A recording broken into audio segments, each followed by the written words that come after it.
नमस्कार। आप सबका एक बार फिर से हार्दिक स्वागत है। और आज की अपनी कहानी का नाम है भटकती हुई आत्मा।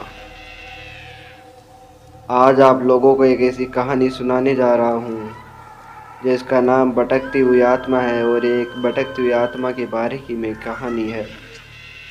ये कहानी एक अस्पताल की है जहाँ एक लड़की के साथ एक भूतिया घटना घटती है। एक लड़की थी जिसका नाम सोनिया था। वह एक अस्पताल में काम करती है। सोनिया बहुत खुश थी कि बहुत कोशिश करने के बाद उसको अस्पताल में नौकरी मिल गई थी। उसे लग रहा था कि वह अस्पताल में बच्चों के साथ समय बिताने वाली सहायक नर्स की पोस्ट पर है, लेकिन वह इस बात को अनजान थी कि उसे एक बहुत ही खतरनाक काम मिला था। वह नाइट शिफ्ट पर काम करती थी और अक्सर रात के समय अकेली जगह जगह चक्कर लगाती रहती थी। एक रात उसने अचानक एक कमरे के बाहर अपने सीनियर नर्स को एक मरीज से बात करते देखा। तो सोनिया ने अपने सीनियर नर्स के पास जाकर पूछा कि वो आपसे मैडम क्या बोल रहा था। मैंने कुछ अजीब सी बात सुनी। सीनियर नर्स ने सोनिया को बताया कि मरीज एक अजीब घटना के बारे में बता रहा था। उन्होंने सोनिया को बताया कि उस मरीज को रोज़ रात में एक लड़की दिखती है और उससे बात करती है। उस मरीज ने सीनियर नर्स से उस लड़की के बारे में बताते हुए कहा कि वह बहुत अजीब थी। उसकी आंखें जली हुई थी और उसके हाथ बहुत ही काले थे। सोनिया को इस बात को सुनकर बड़ा आश्चर्य हुआ और सोचा कि शायद ये मरीज पागल हो गया है या फिर इसे किसी चीज़ का भ्रम हो गया होगा। रात के करीब 11:30 बजे सोनिया अपनी नॉर्मल चेकअप के लिए वहां जाती है जहां वह मरीज था। वह उस कमरे से बाहर खड़ी होती है और उसे लगता है कि उसे कोई देख रहा है। उसे अनुभव होता है कि उसके ऊपर कुछ ठंडी हवा का झोंका चल रहा है जो उसके हाथों को छूता है। उसे लगता है कि वह बेहोश होने वाली है, लेकिन फिर वह अपने आप को संभाल लेती है। फिर थोड़ी देर बाद उसे कमरे की खिड़की पर एक लड़की आती हुई दिखाई देती है जो सीधे ही उसे देखती है और उसकी तरफ आती है। सोनिया उसे देखकर एकदम घबरा जाती है।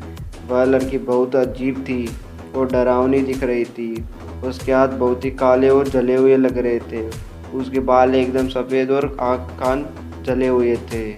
उसका शरीर देखकर सोनिया डर के मारे रोने लगी थी और वह उसे देखकर कांपने लगी थी। वो मन ही मन सोचती है कि आज तो मैं नहीं बचूंगी, ये चुड़ैल मुझे मार डालेगी।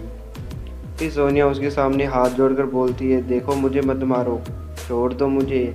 आज के बाद मैं इस अस्पताल में कभी नहीं आऊँगी, मुझे माफ़ कर दो प्लीज़। ऐसा बोलते ही वहाँ से भागने की कोशिश करती है, लेकिन वो लड़की वहाँ से सोनिया को भागने नहीं देती है। अब सोनिया के पास वहाँ से भागने का कोई उपाय नहीं था, इसलिए वह उस कमरे के कोने में चले जाती है और अपनी आंखें बंद करके बैठ जाती है।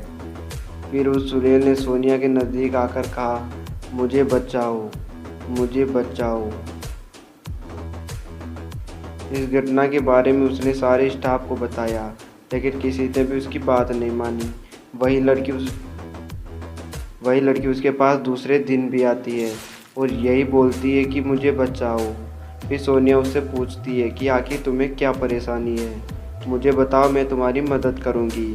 फिर वह भूतनी सोनिया को कहती है कि कई साल पहले मैं इसी अस्पताल में मर चुकी थी। यहाँ पर शॉर्ट सर्किट की वजह से आग लग गई थी और मेरी मृत्यु हो गई थी। मेरी अस्थियों को अस्पताल की बदनामी ना हो, इसलिए इसके नीचे ही दफना दिया गया था।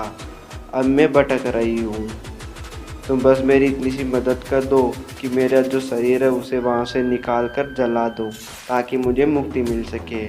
दूसरे दिन सोनिया ने यह सारी बात अपने स्टाफ वालों को बताई और उस सभी स्टाफ वालों को कहा कि आपको उसके शरीर को जलाना चाहिए। उसकी जो भी कुछ अवशेष बचे थे शरीर को, उसको दूसरे दिन स्टाफ वालों ने जलाकर सारी क्रियाविधि से उसका अंतिम संस्कार कर दिया और इस प्रकार उस चुड़ैल को मुक्ति मिल गई।